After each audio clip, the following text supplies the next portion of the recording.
ஆண்டவராகிய இயேசு கிறிஸ்துவ நாமத்தினாலே உங்களை யாவரையும் வாழ்த்துகிறேன். இந்த நாளிலும் ஆண்டவர் நமக்கு கொடுத்த வசனம் ஏசாயா 59ஆம் அதிகாரம் 1வது வசனம். ரட்சிக்கக்கூடாதபடிக்கு கர்த்தருடைய கை குறுகி போகவும் இல்லை, அவருடைய செவி கேட்கக்கூடாதபடிக்கு மந்தமாகவும் இல்லை, அவருடைய கரம் குறுகி போகவில்லை. இதுதான் இன்னைக்கு நம்ம தியானிக்க போகிறோம். அவருடைய கரம் குறுகி போகவில்லை. எப்படிப்பட்ட சூழ்நிலை வழியாக நீங்கள் கடந்து சென்றாலும் அவருடைய கரம், அவருடைய புயம் அது பெரியது. அல்லேலூயா. என்னாகமம் 11ஆம் அதிகாரம் 23ஆம் வசனத்தில் பார்க்கும்போது அங்கே மோசேயை பார்த்து ஆண்டவர் சொல்கிறாரு, என்னுடைய கரம் குறுகி போகவில்லை, நீ நடக்கும், நான் சொன்னது நடக்கும் அப்படின்னு சொல்கிறாரு.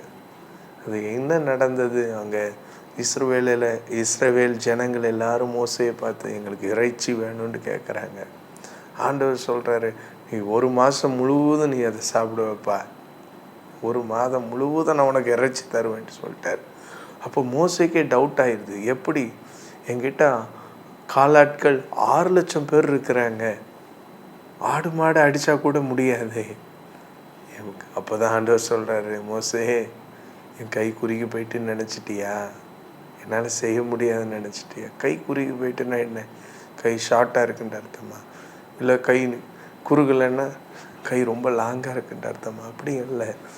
ஆண்டவரால் செய்ய முடியாதது என்று இந்த உலகத்தில் எதுவுமே கிடையாது. உங்கள் சூழ்நிலைகளை அவர் நன்கு அறிந்திருக்கிறார்.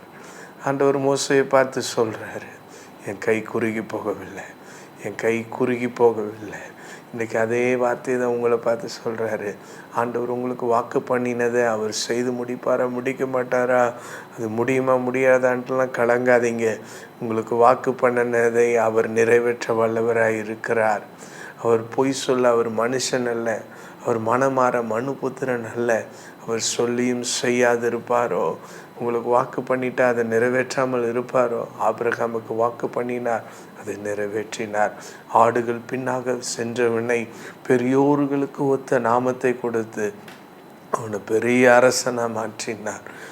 அடிமையாய் சிறைச்சாலையில் இருந்தவனை ஒரே நாளில் முழு தேசத்திற்கும் அதிபதியாய் மாற்றினார். அவருடைய கரம் குறுகி போகவில்லை. இன்றைக்கி அநேக வேலைகளில், அநேக சூழ்நிலைகளில் ஐயோ இது எப்படி நடக்கும், இது சாத்தியமாகுமா என்று சந்தேகப்படுறோம் அல்லவா? ஆண்டவர் உங்களை பார்த்து தான் சொல்கிறாரு, சந்தேகப்படுற நேரத்தில் ஆண்டவரை பாருங்கள், அவர் சொன்ன வசனத்தை விசுவாசிங்க. ரட்சிக்க கூடாதபடிக்கு அவருடைய கரம் குறுகி போகவில்லை, குறுகி போகவில்லை. பிரதர், சிஸ்டர், உங்கள் வாழ்க்கையில் கர்த்தர் அதிசயமான காரியங்களை செய்வார். அவருடைய கரம் குறுகி போகவில்லை. அவர் நேற்றும் இன்றும் என்றும் மாறாதவராக இருக்கிறார். அவர் சர்வ வல்லமையுள்ளவர். அவர் சொல்கிறத தான் செய்வார், செய்கிறத தான் சொல்லுவார். அல்லேலூயா. தானியேலை பாருங்க, ஆண்டவருக்காக வைராக்கியமாக இருந்த மனுஷன். அப்போது ஒரு அந்நிய தேசத்தில் தீட்டுப்படக்கூடாதுன்ட்டு நினைத்த அந்த தானியேல் தன்னுடைய சொந்த தேசத்தில் தன்னை தீட்டுப்படுத்தி இருப்பாரா? யோசித்து பாருங்கள். அவர் தீட்டு இல்லாமல் நம்ம ஆண்டவருக்கு பிரியமாக வாழணும் என்று வாழ்ந்த மனிதன், ஆண்டவருக்கு பிரியமாக தன்னை காத்து கொண்ட மனுஷன். அவர் சொல்லியிருக்கலாம், நாங்கள் இத்தனை நாள் ஆண்டவரே உங்களை தானே சேவித்தோம், உங்களுக்கு பிரியமாக தானே வாழ்ந்தோம், பின்ன ஏன் நாங்கள் சிறைகளாக நாங்கள் போகிறோம் அப்படின்ட்டு சொல்லி அந்த சிறைப்பட்ட தேசத்தில் அழுது கொண்டு இருந்திருக்கலாம். ஆனால் அவங்க அப்படி அழுதுட்டு இல்லை. அங்கேயும் தங்களை தீட்டுப்படுத்தாதபடிக்கு ஆண்டவரோடு கூட தொடர்பில் இருந்தார்கள். அங்கே நடந்தது என்ன? ஆண்டவரோடு கூட தொடர்பில் இருந்தால் நீங்கள் கட்டாயம் வாழ்க்கையில் நீங்கள் இருக்கிற நிலைமையில் இருந்து ஆண்டவர் உயர்த்துவார். அங்கே சிறைகளாக தான் போனாங்க, சிறை கைதிகள் போல போனாங்க. ஆனால் ஆண்டவர் அங்கே அவர்களுக்காகவே, அவர்களை உயர்த்துவதற்காகவே, நான் சொல்கிறேன், தானியேலை உயர்த்துறதுக்காகவே ராஜா அவருக்கு ஆண்டவர் சொப்பனத்தை கொடுத்தார். அதுவும் சொப்பனத்தை கொடுத்தது மட்டும் இல்லை, அந்த சொப்பனத்தையும் சொல்லி அர்த்தத்தையும் சொல்லணும்ன்ட்டு ராஜா கட்டளையிடும்படியான சூழ்நிலைகளை ஏற்படுத்தினார். இங்கே தானியேல் சிறையாக இருக்கிறாரு. அங்கே வந்து தானியேலை தேடுறாங்க. என்னப்பா தானியேல், உன்னை கொல்ல போகிறோம். எதுக்குப்பா? ஏன், நான் என்ன தப்பு செஞ்சேன்? அப்போ தான் ராஜா வந்து இப்படி கட்டளையிட்டு இருக்கிறாரு. ராஜா ஒரு கனவு கண்டிருக்கிறார், சொப்பனம் கண்டிருக்கிறார். அதுக்கான சொப்பனத்தையும் அதன் அர்த்தத்தையும் சொன்னால் அதை விட்டுருவாங்க. ஆனால் அது சொல்கிறதுக்கு யாருமே இல்லை. அதனால் ராஜா கோபமாகி ஞானவான்கள் ஜோசியக்காரர் எல்லாத்தையும் போட்டு தலை சொல்லிட்டாரு. அதனால தான் உன்னையும் கொல்ல போகிறோம். அப்போது தானியேல், அப்போது நம்மளாக இருந்தால் என்ன பண்ணியிருப்போம்? ஐயோ ஆண்டவரே, ஏன் இந்த நிலைமை, ஏன் இந்த சூழ்நிலையப்பா அப்படின்ட்டு அழுதுருப்போம். ஆனால் சவால்களை தைரியமாக மேற்கொண்டார் தானியேல். அந்த தைரியம் எப்படி வந்தது? ஆண்டவர் என் கூட இருக்கிறார், ஆண்டவர் இதுவரைக்கும் என்னை கைவிடலை, இனியும் கைவிட மாட்டார், இம்மட்டும் கைவிட தெய்வம், இனியும் கைவிட மாட்டார், இம்மட்டும் கைவிட தெய்வம், இனியும் கைவிட மாட்டார். தாயின் கருவில் தாங்கினார், ஆயுள் முழுதும் தாங்குவார். தாயின் கருவில் தாங்கினார், ஆயுள் முழுதும் தாங்குவார். தாங்குவார், தப்புவிப்பார், ஏந்துவார் நம் தெய்வம். தாங்குவார், தப்புவிப்பார், ஏந்துவார் நம் இயேசு. அல்லேலூயா. நம்முடைய தெய்வம் தாங்குகிறவர், தப்புவிக்கிறவர். அங்கே தானியேல் சவாலை தைரியமாக எதிர்கொண்டான். எங்களுக்கு ராஜா கிட்ட கொஞ்சம் டைம் கேளுங்க, நாங்கள் ஆண்டவர்கிட்ட போய் கேட்டுட்டு நாங்கள் அதை சொல்கிறோம் அப்படின்ட்டு சொல்கிறாரு. உடனே ராஜாவும் டைம் கொடுக்குறாரு. அந்த நேரத்தில் தானியேல் தன்னுடைய ஃப்ரெண்ட்ஸோடு கூட சேர்ந்து ஜெபிக்கிறார். ஃப்ரெண்ட்ஸுக்கும் தெரிவித்து ஜெபிக்கிறார். அன்றைக்கு இரவில் இவர் எதுவும் கஷ்டப்படுற மாதிரி ஆண்டவர் வைக்கலை. அந்த சூழ்நிலையே ஆண்டவர் இவனை உயர்த்துவதற்காக அன்றைக்கு இரவு சொப்பனத்திலே தானியேலுக்கு மறைப்பொருள் வெளிப்பட்டது. அடுத்த நாள் ராஜா முன்பாக போய் சொப்பனத்தையும் சொல்கிறாரு. சொப்பனத்தை சொல்கிறதுக்கு முன்னக்கூட்டி அவர் என்ன நினச்சிட்டு படுத்தார் ராஜா, அன்று இரவில் என்ன நினைத்து கொண்டு படுத்தார் அது கூட சொல்கிறாரு. சொல்லிட்டு ராஜா அர்த்தத்தெல்லாம் சொன்ன உடனே நேபுகாத் நேச்சார் ஆகிய மகா ராஜா தானியேலுக்கு முன்பாக முகங்குப்புற விழுந்து வணங்கினான் என்று வேதவசனம் சொல்லுகிறது. ராஜா முகங்குப்புற விழுந்து வணங்கினான். சரி, ராஜா ஒரு சாதாரண கைதியை பார்த்து அவங்களாம் கண்டுக்கிடவே மாட்டாங்க. ஆனால் எப்படி ஆண்டவர் சூழ்நிலைகளை ஏற்படுத்துகிறாரு பார்த்தீங்களா? ஆண்டவர் உங்களை உயர்த்தணுன்ட்டு திட்டம் பண்ணியாச்சுன்னா யாரை வேணாலும் மாற்ற அவரால் கூடும். ராஜாக்களின் இருதயத்தை திருப்புகிறவர், அவரே ஆளுகையில் உட்கார செய்கிறவர். அவர் உங்களுக்காக ஏதாவது செய்யணும்னு நினச்சிட்டாருன்னா, பெருசாக பிளான் பண்ணிட்டாருன்னா அவர் பெரிய காரியங்களை அழகாக செய்வார். நீங்கள் கஷ்டம் இல்லாமல் அதை சுதந்திருப்பீங்க. இங்கே பாருங்கள், ஆண்டவர் தானியேலை உயர்த்தும்படி ராஜா முன்பாக ராஜாவே இவனை வணங்கும்படி செய்தார். அதுக்கப்புறம் நடந்தது என்ன? ராஜா அவனை பெரிய இடத்துல உட்கார வைத்தான். அது மட்டுமா, தானியேலுடைய காரியம் எந்தெந்த ராஜாலாம் வந்தாங்களோ அந்தந்த ராஜா காலகட்டங்களிலெல்லாம் தானியேலுடைய காரியம் ஜெயமாக இருந்தது. தான் உயர்த்தப்படும் போது தானியேல் தான் மட்டும் உயர்ந்தா போதும் என்று நினைக்கல.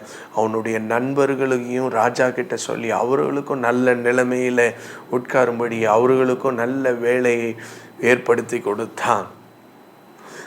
சரி, நல்ல வேலையை ஏற்படுத்தி கொடுத்தா. இது தானியேலுடைய காரியம். ஆனால் சாத்ராக் மேஷாக் ஆபேத்நேகோ அவர்களும் வைராக்கியமாக இருந்தாங்கல்ல, அவங்களையும் உயர்த்தணும்ல ஆண்டவர். அதுக்கு ஒரு சூழ்நிலை ஏற்படுத்துகிறார். அதுதான் அக்கினி ஜுவாலை.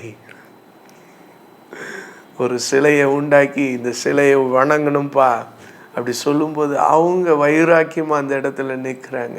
பாருங்கள், ஆண்டவருக்காக வைராக்கியமாக நீங்கள் நிற்கும்போது ஆண்டவர் ஒரு நாள் உங்களை கைவிட மாட்டார். ஆண்டவருக்காக தைரியமாக சவால்களை சந்திங்க. ஏன் இந்த பிரச்சனை, ஏன் இப்படி இருக்குதுன்ட்டு அழாதீங்க. இந்த பிரச்சனையை எதுக்கு கொடுத்துருக்கிறாரு, இந்த இந்த கஷ்டமான சூழ்நிலை எதுக்கு வந்திருக்கு, நான் இதை மேற்கொண்டு இதில் ஒரு பெரிய உயர்வையும் சந்தோஷத்தையும் மேன்மையும் கனத்தையும் சுதந்திரிக்க போகிறேன். இந்த ப்ராப்ளம் என்னை அமிழ்த்துவதற்காக வரல, என்னை உயர்த்துறதற்காக வந்திருக்கு. ஹல்லேலூயா. கர்த்தரின் கை குறுகவில்லை, கர்த்தரின் வாக்கு மாறிடாதே, சுத்தர்களாய் மாறிடவே சுதனருள் புரிந்தனரே. விசுவாசியே நீ பதறாதே, விசுவாசியே நீ கலங்காதே, விசுவாசத்தால் நீதிமான் இன்றும் என்றும் ஜெயிப்பான். ஆமென். ஹல்லேலூயா. இங்க இவர்களுடைய சூழ்நிலை எப்படி, ராஜா கேட்குறான், ஏய் நான் ஒரு ராஜா, என் கைக்கு தப்பு வைக்கிற தேவன் யார், என் கையில இருந்து உங்களை யார் தப்பு வைக்கிறா பார்த்துடலாம். ஹல்லேலூயா. சவால் ரொம்ப பெருசு. இவங்களுக்கு ஒரு சந்தேகம் கூட வருது, தப்பு வைப்பார், தப்பு வைக்காமல் போனாலும் நாங்கள் இந்த சிலையை வணங்க மாட்டோம். தப்பு வைப்பார், தப்பு வைக்காமல் போனாலும், அப்படின்னா ஒருவேளை தப்பு வைக்காமல் போனால் கூட அப்படி கூட வாய்ப்பு இருக்குது அப்படி நினச்சாங்க. ஆனால் ஆண்டவர் தப்பு வைக்காமல் விட்டாரா? ஆண்டவர் எரிகிற சூளையானாலும் சரி, சிங்க கெபியானாலும் சரி, நீங்கள் போகிற இடத்துல நீங்கள் தனியாக போகிறது அல்ல, உங்களோடு கூட சர்வ வல்லமையுள்ள தேவன் இருக்கிறார் என்பதை நீங்கள் உணர்ந்து கொள்வீர்களானால் உங்கள் வாழ்க்கையில் நடக்கிற ஒவ்வொரு காரியங்களையும் குறித்து நீங்கள் பயப்பட மாட்டீங்க, கண்ணீர் வடிக்க மாட்டீங்க, தைரியமாக எதிர்கொள்வீர்கள். சிங்கத்துக்கு ஒத்த பலன் உங்களுக்கு கிடைக்கும். தாவீது சிங்கத்தை பார்த்தபோது பயந்து பின்வாங்கல, சிங்கத்தை தைரியமா எதிர்கொண்டு மேற்கொண்டான். அதே போல கரடி அதையும் மேற்கொண்டான், அதே போல கோலியாத் அதையும் மேற்கொண்டான். அதே போல உங்க வாழ்க்கையில நீங்க வருகிற ஒவ்வொரு சவால்களையும் தைரியமா எதிர்கொண்டு அதை மேற்கொள்ளுங்கள். சவுலை போல பயந்துட்டு இருக்கக்கூடாது. பயந்துட்டு இருந்தா அழிவுதான். ஆனா தைரியமா நீங்க எழும்பி நின்றால் ஆண்டவர் உங்களுக்கு துணை நிற்பார். ஆண்டவர் இந்த யுத்தத்தை செய்கிறவர் ஆண்டவர். எந்த யுத்தமா இருந்தாலும் உங்களுக்கு விரோதமா உருவாக்கப்படும் எந்த ஆயுதமும் அது வாய்க்காதே போகும் என்பதை நீங்க உணர்ந்து கொள்ள வேண்டும். ஆயுதங்களை உருவாக்கலாம், உங்க கண்ணு முன்னாடியே நீங்க அதை பார்க்கலாம். ஆயுதங்களை உருவாக்கலாம். உங்களுக்கு விரோதமாக ஆயுதமே உருவாகாதுன்ட்டு ஆண்டவர் சொல்லலை. உங்களுக்கு விரோதமாய் உருவாக்கப்படும் எந்த ஆயுதமும், சின்ன ஆயுதமாக இருக்கலாம், பெரிய ஆயுதமாக இருக்கலாம், எதாக இருந்தாலும் நீங்கள் உங்கள் கண்களால் பார்ப்பீர்கள். அது ஒன்றும் உங்களை சேதப்படுத்தாது. உங்கள் வேலை செய்கிற ஸ்தலத்தில் உங்களுக்கு விரோதமாக பல பேர் எழும்பி நிற்கலாம். ஆனால் அது ஒன்றும் அவங்களுடைய இது நடைபெறாது, அவங்களுடைய திட்டம் நடைபெறாது. உங்களை ஆண்டவர் உயர்த்தி வைத்து உங்களை கனப்படுத்துவார். சாத்ராக் மேஷாக் ஆபேத்நேகோடு இருந்த தெய்வம், தானியேலோடு இருந்த தெய்வம் இன்றைக்கு உங்களோடு கூட இருக்கிறார். அதை நம்புங்க. கர்த்தருடைய கை குறுகி போகவே இல்லை. 2 ராஜாக்கள் 7ஆம் அதிகாரத்தில் நீங்கள் வாசித்து பார்த்தீங்கன்னா, அங்கே கைலாகு கொடுக்குற 7ஆம் அதிகாரம் 2வது வசனத்தில் இது எப்படி ஆகும் அப்படின்ட்டு எலிசா சொன்ன வார்த்தையை கேட்டு, இது எப்படி ஆகும்?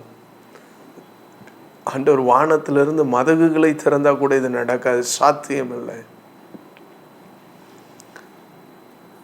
எலிசா, இது நீ உன் கண்ணால பாப்பப்பா, ஆனா நீ அதை சாப்பிட மாட்டேன்ட்டார். ஆனா இன்னைக்கு நம்முடைய தேவன் அப்படி சொல்ல மாட்டார். ஏய், நீ நம்பாம இருக்கிறல்லப்பா, நீ ஆச்சரியப்படத்தக்கது இந்த காரியங்களை நான் உனக்கு செய்வேன். ஒருவேளை தீர்க்கதரிசி கூட உங்களை சபிக்கலாம். ஆனால் ஆண்டவர் அப்படி சபிக்கிறவர் அல்ல, ஆண்டவர் ஆசீர்வதிக்கிறவர். உங்களை சபிக்கிறவர்களையும் ஆசீர்வதிங்கள், யாரையும் சபிக்காதீங்க என்று ஆண்டவர் சொல்லியிருக்கிறார். தேவனுடைய பிள்ளைகள் நாம் யாரையும் சபிக்கக்கூடாது. அது அங்கே எலிசா அப்படி சொன்னார். ஒருவேளை அவனுடைய தவறை பார்த்து அந்த எலிசா கட்டாயம் நடக்கும்பா, நீ சும்மா அப்படி பேசாதன்ட்டு சொல்லியிருந்தா கூட நல்லா இருந்திருக்கும், அவருடைய வாழ்க்கை தப்பிக்கப்பட்டிருக்கும். அங்கே எலிசா அது ஒரு சின்ன ஒரு காரியத்தை செய்துட்டார். என்ன கோபத்தில், நீ அதை பார்ப்பப்பா, நீ அது சாப்பிட மாட்டேன்னு சொல்லிட்டாரு. அங்கே அப்படியே நடந்தது. ஆனால் நான் உங்களுக்கு அப்படி சொல்லலை, கட்டாயம் நீங்கள் சுதந்திரிப்பீங்க, உங்களுக்கு வாக்கு பண்ணினதை கட்டாயம் நீங்கள் சுதந்திரிப்பீங்க. கர்த்தருடைய கரம் இது செய்தது என்று உங்களை பார்க்கிறவர்கள் எல்லாரும் சொல்லும்படியாய் ஆண்டவர் ஒரு பெரிய அதிசயத்தை செய்ய போகிறாரு. கட்டாயம் விசுவாசிங்க, கட்டாயம் நடக்கும். நாம் ஜெபிக்கலாம். தகப்பனே, உடைய கரம் குறுகி போகவில்லைன்ட்டு நாங்கள் பார்த்தோம்ப்பா. உடைய கரம் குறுகி போகவே இல்லை. அன்றைக்கு நீர் என்ன அற்புதத்தை செய்தீரோ அதே அற்புதத்தை இந்த நாள் வரைக்கும் செய்து கொண்டு இருக்கிறீங்க.